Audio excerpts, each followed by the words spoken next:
What's up, everyone? My name is Tyler, and you are watching Mom's Basement MMA. And today I'm joined by PFL lightweight contender Elvin Espinoza. He'll be fighting very, very soon, August 16th, against Mads Burnell. And he joins me right now ahead of that bout. Elvin, welcome back to the program. Good to see you, man. It's been a few months since we've done one of these. Yeah, man, it's been a good time. Been a while, but I'm glad that you brought me back. I'm good to chat it up. Yes, sir. Always an honor. Always a pleasure to have you on the program. I know the last bout didn't go your way. You fought Gadzhi Rabadanov, a very, very talented guy. And I'm bringing up your most recent fight because it has been almost 10 years since you've lost an MMA bout. You don't really have a big turnaround time. Like you're going back out 2 months after Yeah. the fight against Gadzhi. Can you tell me what's been going on through your mind, and how has the loss kind of impacted everything, or has it not impacted anything at all, and this is just another fight for you? The loss, even though I lost, I learned from it, and it gave me some confidence, knowing that I do belong with these other fighters from Bellator. It's just, I got put in this tournament in the season, like short notice, fighting these higher tier guys, and I got to fight against someone from Khabib's team, and everybody's afraid to fight the Dagestans. And I'm not gonna lie, I was nervous. I was nervous. Can he actually hold me down? And and going into the fight, that I was more defensive than offensive. Because I'd hit him, and then I'd back up, and I was just waiting for his takedowns because his coaches were saying wrestle, wrestle, wrestle.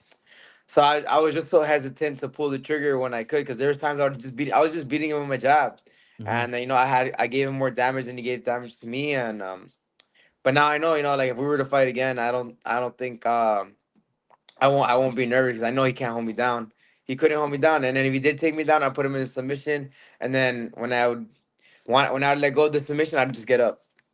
Was there a part of your performance that you were happy with? Like when you go back and you look back at the tape, you've already mentioned the jab, but were there any other elements of your game plan that you were able to execute and you're satisfied with in retrospect?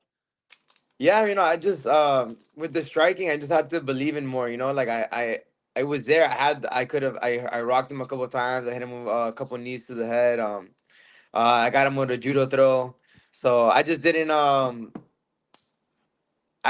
stick to my strengths. I was just so defensive this fight. But now I know, like, next time if we were to fight again, I'm coming for him. Like, I'm not scared of anything he has. He can't hold me down. I have training partners that are way better than him, and I feel like I am better than him everywhere. But it is what it is. We'll go on to the next one.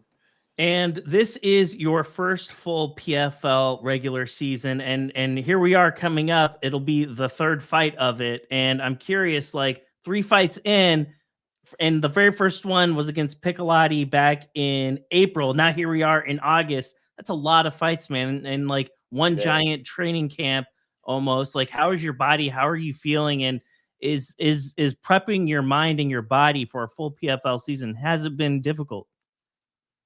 Yeah, it's been difficult because, like, all right, I like to eat, so it's been hard staying light. Not hard, it's just mentally, like, draining. Like, I have to be always on weight, eating, making sure I'm eating clean, and just, making sure I'm not getting injured or beat up as much as normal. So yeah, it's been like I've been being smart, training smart, like, doing a lot of recovery, um, taking time off when I need. But no, but yeah, I've been working hard, and just taking one fight at a time. And I'm glad. I didn't even know I was gonna fight, like, until like 4 weeks ago, because they told me one thing, I was gonna be an alternate. So I'm just thinking, oh, I'm just gonna weigh in, and then that's it. And then when they gave me like a poster to post, I'm like, man, am I even fighting? Why am I gonna do this? Like, post this. And they're like, no, you have an opponent. Oh, and I'm like, who am I fighting? And Mads Burnell. I'm like, oh, I'm like, I'm taking that fight. I'm taking it then. Well, here we go, right back into the saddle. You get another fight, and Mads Burnell is a guy from the Bellator scene. I've been watching this guy fight for a very long time. He's a very skilled guy, just like you.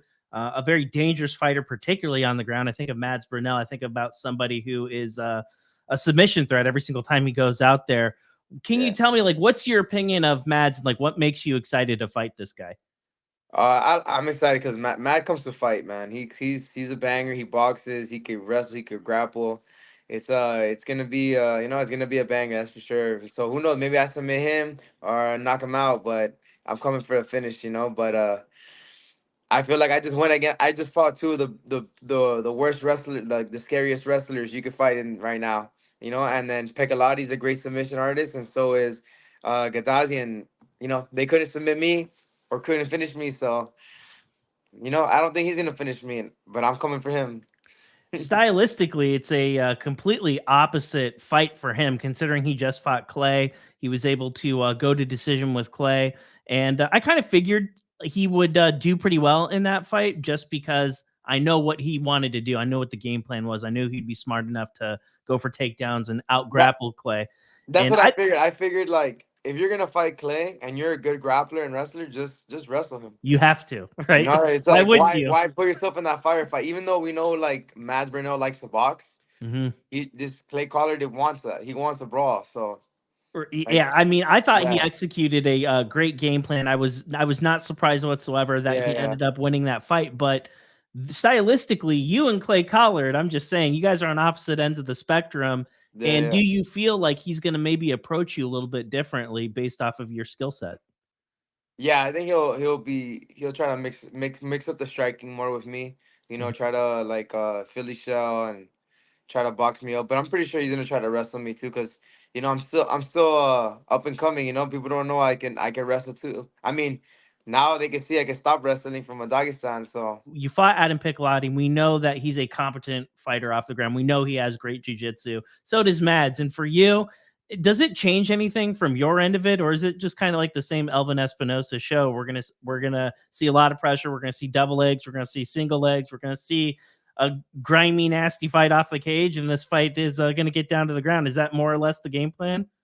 I mean, I'm coming for. It's gonna be a mix of everything. I'm trying to get better every fight. Come up showing you stuff. You know, my last fight, I finally threw a spinning back, like spinning heel kick. You know, so I'm I trying was to. wondering where that came from. By the way, Yeah, I I saw could you throw, do bro. that. I could throw that stuff. I just need to be more confident in throwing and stuff. You know, I could throw my, question mark kicks. I have a bunch of stuff. I just gotta little by little, like let it come out in the fights. With the $1 million fight off of the table, at least for this year, like what is it in you that is like motivating you to put in that road work? What's motivating you right now to eat the bad food and go through all that dedication, like all that sacrifice? Like, what is that fire that's burning inside you right now when like the ramifications of this fight, apart from getting an 11th win out of it, really probably not a whole lot in it for you?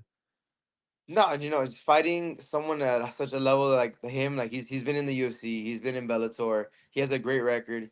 This is only gonna just boost my resume. Get me more fans. It's just building.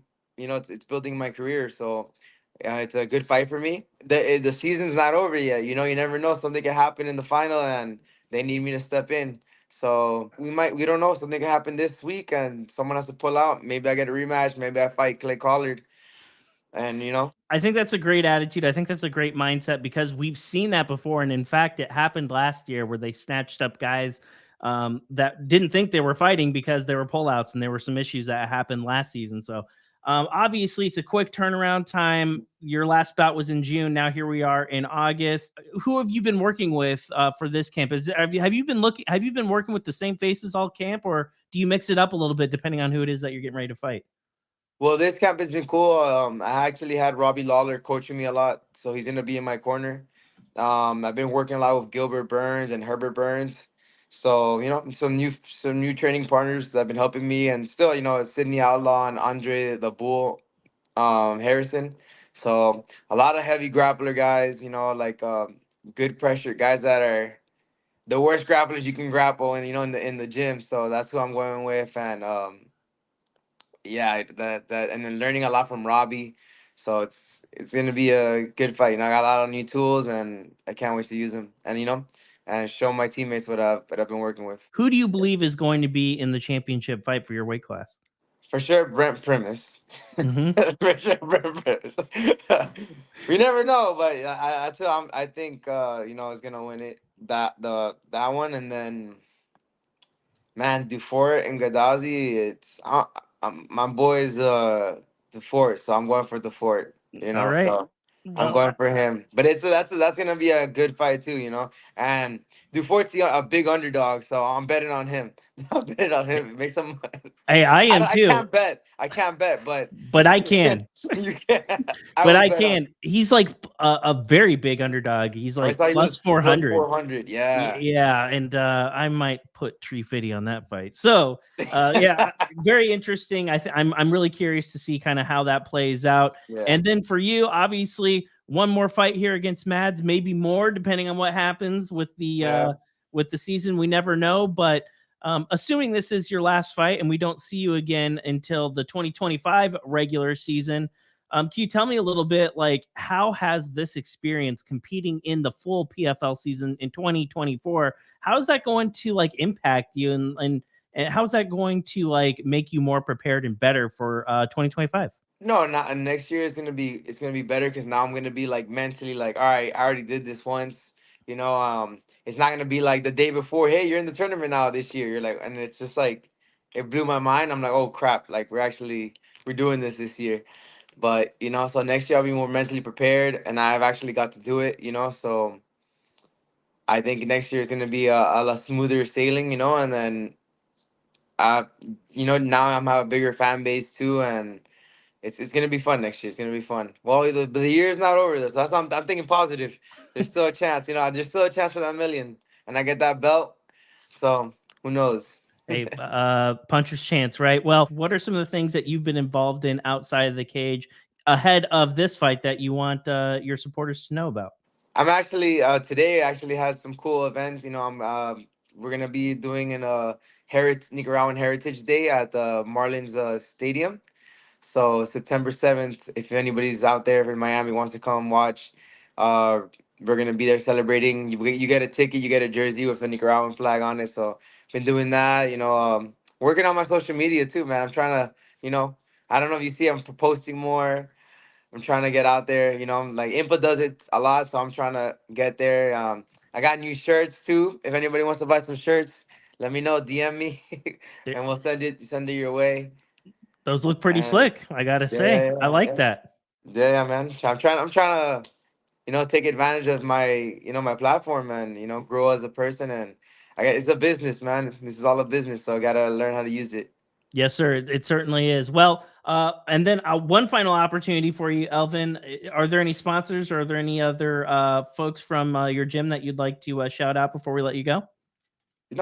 Shout out to Killcliff and all my training partners that have helped me get this far and are, you know, just guiding the way. I want to shout out to Impa. Impa, he's gonna fight Joshua Silveira, and that's gonna be a crazy fight. You know, I'm rooting for Impa, and you know, I'm grateful to have him in my corner because I got to see him make it to the finals, win the championship, and you know he's gonna probably do it again this year. Yeah, And absolutely. yeah, that's all. Elvin, I really appreciate your time. I am very much so looking forward to your fight here on Friday. I wish you the best of skill. I look forward to having you back on the People's Show very, very soon. Yes, sir. Yes, sir. And I'm back with the W.